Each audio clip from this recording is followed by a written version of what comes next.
Oke, assalamualaikum warahmatullahi wabarakatuh guys. Di video kali ini saya akan coba bongkar CDI Suzuki Thunder. Ini Thunder 125 yang lama. Lebih tepatnya itu Thunder yang tanpa kickstarter ya.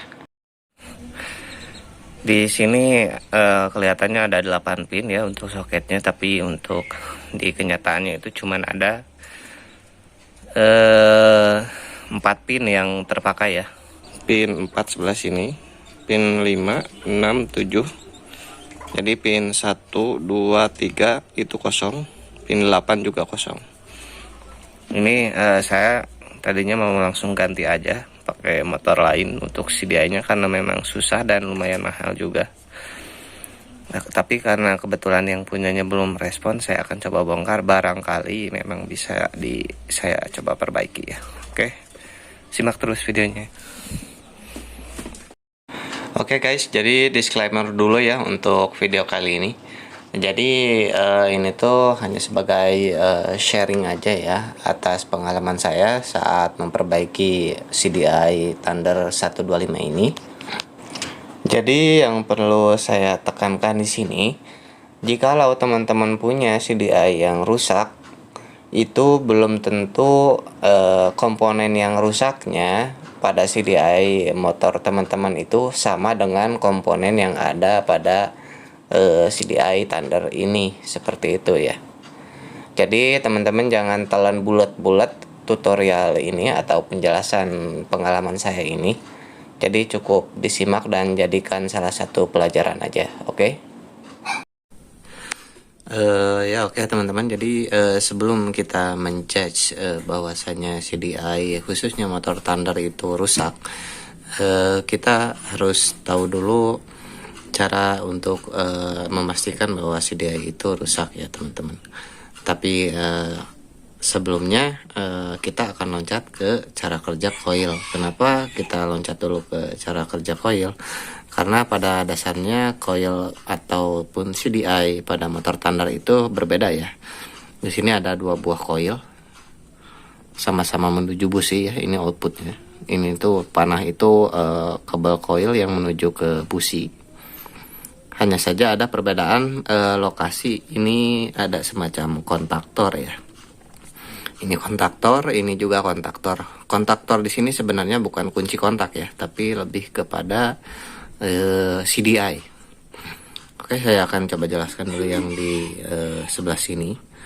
Jadi untuk yang basicnya itu, yang umum, yang ada di pasaran seperti itu.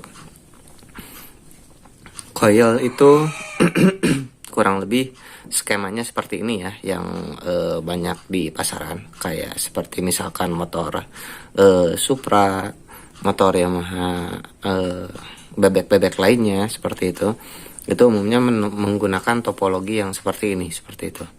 Jadi di sini ada coil, di sini ada kabel busi yang tanda panah. Groundnya itu biasanya terhubung dengan body daripada coilnya, biasanya ada dudukan baut di situ. Nah, untuk jalur plusnya itu terhubung daripada output CDI. Jadi kontak ini adalah CDI-nya seperti itu ya. Jadi urutannya itu ini kabel plus dari aki atau dari kunci kontak. Nah, plusnya itu nanti terhubung ke CDI, ingat ya. Jadi kontak ini adalah CDI.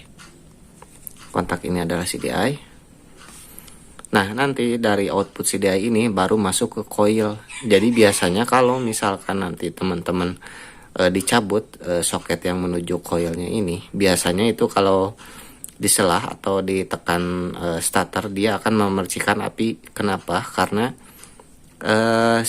CDI ini dia itu mengeluarkan arus positif seperti itu ya. Jadi arus positif dari CDI, dari kontaktor ini yang dimasukkan ke dalam coil. Nanti coil bekerja lalu menghasilkan percikan api yang menuju ke busi seperti itu ya. Jadi untuk coil standar yang ada pada umumnya itu, yang dimainkannya itu adalah di jalur plusnya ya teman-teman. Ingat, itu yang umum beredar di pasaran seperti itu. Nah, di sini ada topologi yang kedua atau skema yang kedua. Nah, di bagian sini ini kabel plusnya itu kurang lebih terhubung langsung ya ke coil. Walaupun pada kenyataannya, contoh ya, misalkan di motor standar itu, ini dari plus akinya itu biasanya masuk dulu ke kunci kontak, lalu ke saklar sebelah kanan, saklar engine off, baru masuk ke coil ya. Jadi kalau misalkan teman-teman mau di jumper dari kunci kontak langsung ke coil juga bisa ya. Nah, masuk ke coil. Nah, nanti minusnya atau nanti yang dimainkannya itu justru di bagian minusnya atau groundnya seperti itu. Jadi untuk bagian groundnya itu tidak terhubung dengan body langsung, berbeda dengan skema yang awal seperti ini ya. Jadi kalau yang ini yang dimainkannya itu justru di minusnya seperti itu. Jadi kalau misalkan nanti teman-teman mau pengecekan itu harus benar-benar hati-hati, karena untuk skema Thunder itu mengambil yang skema yang kedua ini ya teman-teman. Jadi ya pun misalkan di sini mengeluarkan api karena memang dia itu langsung dari aki ya, aki 12 volt langsung masuk ke coil dia. Nah, nanti dari coil baru minusnya yang dimainkan seperti itu oleh CDI ya. Jadi seperti itu ya teman-teman. Jadi sebelum teman-teman menjudge bahwa CDI-nya itu rusak, pastikan dulu teman-teman mengerti untuk skema coil ini seperti apa. Oh ya, ya berarti untuk pengecekannya tidak disarankan untuk dikonslet-konsletkan seperti itu ya, karena akan membuat nanti di jalur ini kan berarti ada sikring ya. Jadi dari sikring masuk ke kunci kontak, masuk ke engine off, baru masuk ke coil. Dan nanti kalau teman-teman mengkonsletkan di sini bisa-bisa nanti sikringnya nanti bisa putus ya. Jadi tidak disarankan untuk mengkonsletkan. Jadi kalau mau ngetes lebih baik di output businya aja. Dan kalau mau mengecek kondisi coilnya, teman-teman bisa menggunakan avometer. Jadi dicek apakah resistansinya masih baik dan juga masih terhubung ya antar kawat plus dan juga minusnya, jalur plus dan minusnya seperti itu. Oke, kita lanjut ke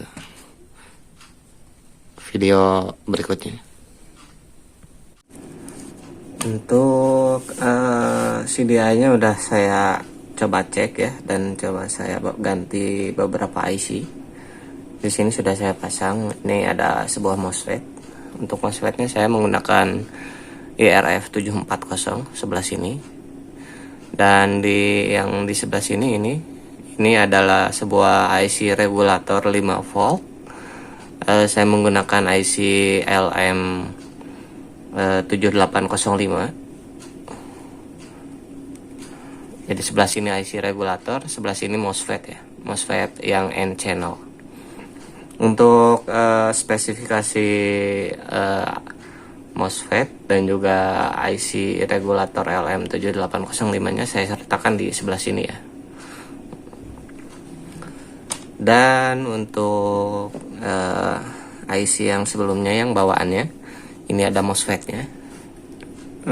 Nah, untuk kodenya ini ET460 kode MOSFET-nya. Saya cari datasheet untuk MOSFET ini nggak ketemu ya. Saya juga sebenarnya pakai perkiraan saja, karena memang di Google juga nggak nemu. Tapi di Tokped itu ada yang jual kalau misalkan mau mengganti dengan seri yang sama dengan ini. Untuk IC regulator 5 voltnya atau IC untuk penurun tegangan, nah TA 78DS 05 BP. Jadi 05 ini sepertinya untuk voltasenya ya. Jadi ini tuh sama juga seperti IC LM7805. Jadi untuk menurunkan tegangan dari tegangan aki 12 volt menjadi 5 volt. Jadi IC penurun tegangan ini fungsinya adalah untuk mensuplai. Ini ada sebuah seperti semacam microcontroller seperti itu ya. Saya coba lihat barangkali ya, untuk mikrokontrolernya masih kelihatan.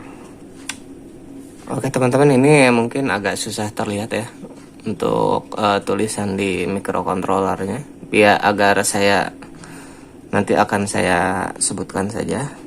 Untuk kodenya ini D1318501740